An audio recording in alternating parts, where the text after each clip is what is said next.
Okay, boys and girls, I know you've been waiting for this all year. Christ has died, Christ is risen, Hannah Montana will come again. That's what she said. Love you, bitch. I whip it out whenever I can.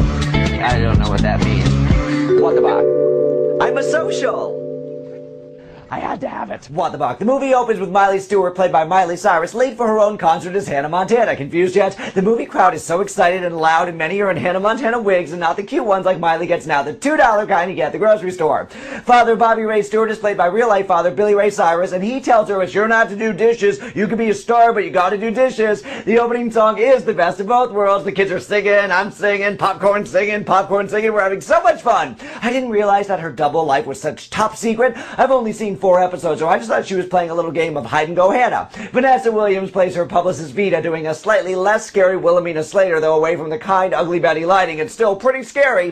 Vita tells Miley that Beyonce has the stomach flu and Hannah gets to go do the New York Music Awards. But Miley has a family party in Tennessee, so what kind of person does Miley want to be? The kind who's a good friend, daughter, and sister, or the kind who has catfights with Tyra? Don't you know who I am? Banks over a pair of 6.5 shoes. It's always about shoes in these female movies. Miley and Willa Vita run out of the store before Tyra takes her earrings off, and she rushes to her best friend Lily's Sweet 16 party. Lily, who's played by Emily Joel Osment, and according to Miley's book, they were not friends IRL until they filmed this movie. So this movie brought them together, so don't think it's pointless. This movie created friendships that didn't exist. She showed up as Hannah, not Miley, and Lily said, "You will never make this up to me." Why does Lily care as long as she's there? It's like if your brother's a drag queen, you should accept him for who he is and not who he dresses as. And if Hannah was not supposed to be there, why is she singing Let's Get Crazy with backup dancers? Lily was so mad, and she told a reporter where Hannah Montana was from in Tennessee. Cully's Corner. It's just like it sounds.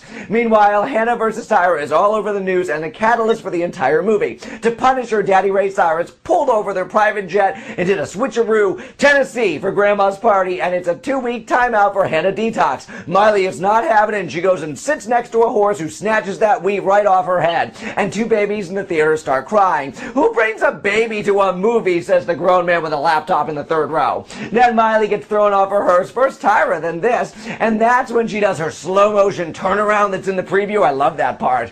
Suddenly an unknown boy lassos the runaway horse. "It's me, Travis Brody. We were in the 1st grade together. We got Poison Oak together." He makes Miley look like Julia Roberts. He's so stiff, and not in the fun way. Notice he's very blonde, so not to be confused with the Jonas Brother. To grandmother's house they go, and dear God, why is Rascal Fats there? Now I start crying. I feel you, babies. This is bullshit. And then Miley has her first tough acting challenge. She has to pretend to not know how to sing a jig with the boys, and she stands there and says, "I want my life back, Dad. Sorry." Shazam! There's Jen from The Office. I wish she would sing. Then more hijinks as Billy Ray breaks all Grandma's special plates. The kids love that part. The crowd goes crazy laughing. And then he hits the Elvis plate on a lighting fixture and it breaks. And I can smell urine. Surely someone in the crowd has peed. We're all laughing so hard. But the mood changes quickly. There's a picture of Miley's dead mother, Brooke Shields. Did she get an appearance fee for being in a frame? Like it's gotta pay better than Lipstick Jungle. Snap! Then Rascal Fats starts singing again, and the kids are crying again. Come on, break another plate, Billy Ray. Snap him out of it. More animal fun as her brother Jackson does a skit with Tammy Wynette and gets attacked by an alligator. The scene seemed like an excuse to give the man-child a scene. Miley then bursts out the guitar to work on a new jam, and Travis says, "You actually have a nice voice, but it doesn't tell me anything about you. Life's a climb, but the view's great." Okay, Forrest Grump. So he takes her to show all she's been missing: waterfalls, horse riding, pulling a roof off a barn, and then he goes in for a kiss, and she takes her wet shirt and flicks his crotch. I'm Hannah Montana. I don't make roosters out of scrap metal, but thanks. My favorite scene is probably the hoedown throwdown. Boom, boom, clap to clap to clap. Miley goes up there, and she's like, "I can't sing a Hannah Montana song, so I better just make some strange noises, and these hicks will love it. Pop it, lock it, polka dot it."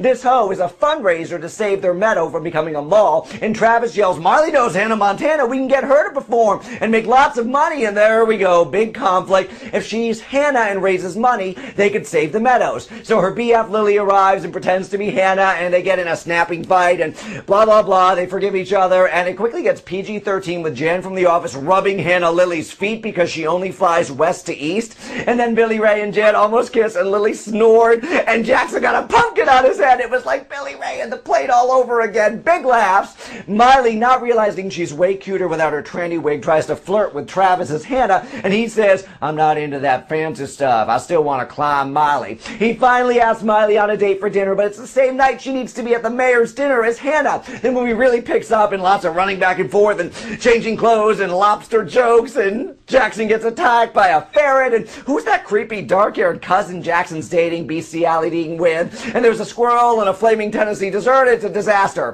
Travis sees her in a revolving door and he says, we're done. So Miley's crying right away. Boo-hoo, I can act. I don't know why this boy feels like he's made a fool. You get 2 girls for the price of 1, and 1 made 40 mil last year. Then Miley sings a song about butterflies. This movie is like Miley's bottom teeth all over the place. The theme of the film, Life's to Climb.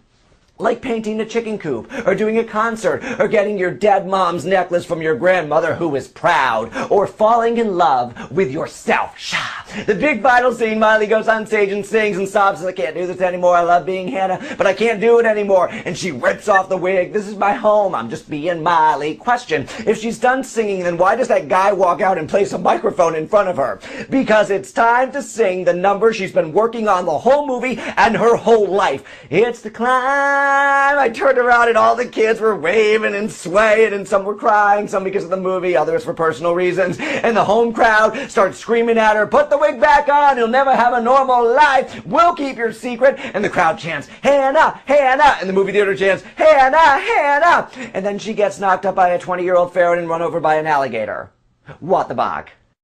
Sorry, I'm not spoiling the end just because I spoiled an hour and 35 minutes of a 1 hour and 42-minute movie. I loved it. I think they did a great job. And for Hannah fans, it'll be very enjoyable. Congrats on the big box office opening. Poor Jackson had such dumb bits, and those 2 Rico kids had one scene. It was terrible. Miley did great. Leave a comment what you thought of the movie and my recap. Thanks to Flying Brad 4, who left his comment review. The Hannah Montana movie was so bad it screwed me over so my ass hurts. Well, you weren't supposed to sit on it, Brad. That's what he said.